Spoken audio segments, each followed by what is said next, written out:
The role of a special education teacher is to support the learning of all students. A teacher should support them by providing them with a fair yet challenging learning environment. The use of creativity can bring out each student's best learning potential.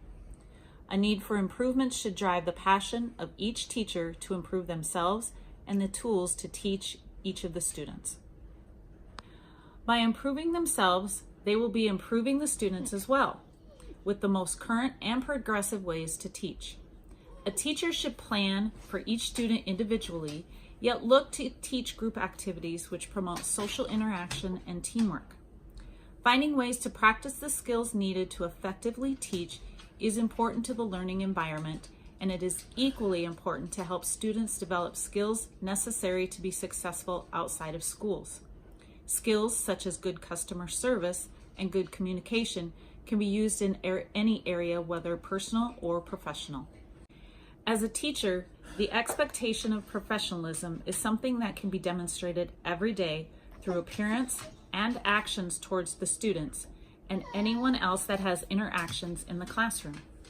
A teacher's code of ethics should also be demonstrated through daily choices and actions taken. His or her practices and interactions with students should be focused on the students and their needs.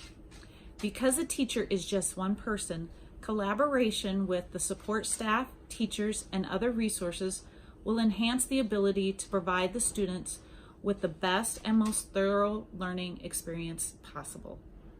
I am the kind of person that immerses herself in whatever job I choose to do. I know that I'm not perfect and I will make mistakes, but I make it a goal to do my job better than expected. I look for every opportunity to improve the knowledge necessary to do my job well.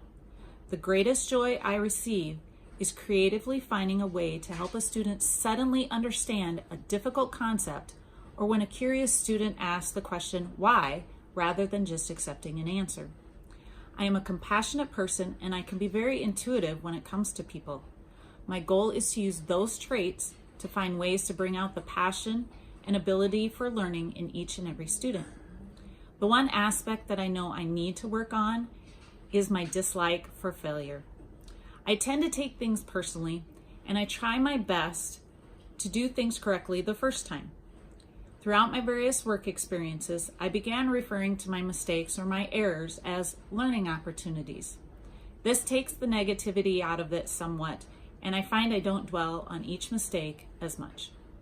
Regarding the subject of biases in teaching, I feel that biases are destructive, but unfortunately, we all have them in some form. Biases may skew the expectations a teacher has about a student and that student's abilities. The bias may cause the teacher to overestimate or even underestimate a student's potential to learn. A bias may also cause the teacher to care less about a student's learning, which, in effect, would shortchange the student. When biases are present, even though they may not come across verbally, they can be noticeable through actions, attitudes, or body language towards the student or their family members. These biases undermine a teacher's professionalism, ethics, and ability to appropriately teach a student. Because biases can grow from preconceived ideas, I have found that getting to really know someone and their situation can decrease the bias or eradicate it completely. Each student deserves to have the best education possible from each and every teacher.